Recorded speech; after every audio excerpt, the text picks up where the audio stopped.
Преди да вдигнем гласове, нека се замислим за момент, за да усвоим глас на Бога, който ни зове.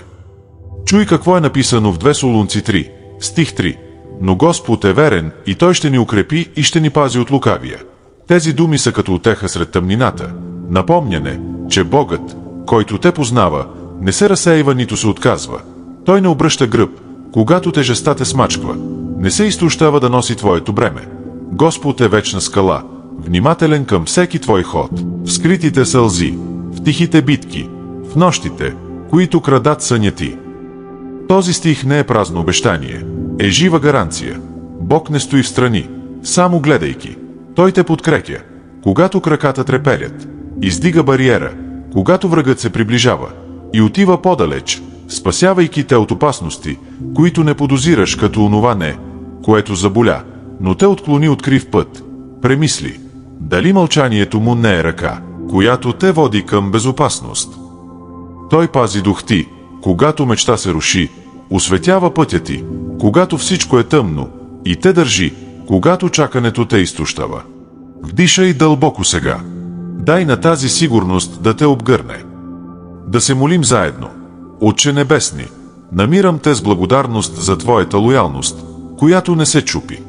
Хваля Исус, моя изкупител, и моля Светия Дух да изпълни този миг с Твоя покой. Ехо на 2 Солунци. Господ е верен и ще ме укрепи. Нека тази сила ме поддържа. Покажи ми, Господи, Твоята непрекъсната грижа.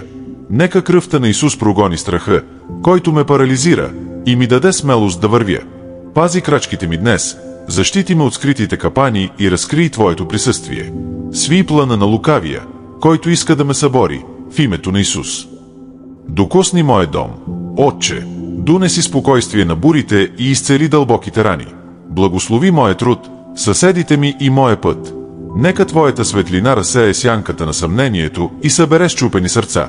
Изпрати Твоите ангели да пазят всеки мой ход. Господи, оставям пред Тебе нощите, които ме тормозиха, плановете, които се сринаха, и надеждите, които почти угасих. Вземи от мен илюзията, че нося всичко сам, и засети в мен сила да издържа. Дръж ме в бурята и поднови моя ентусиазъм, когато се препъна.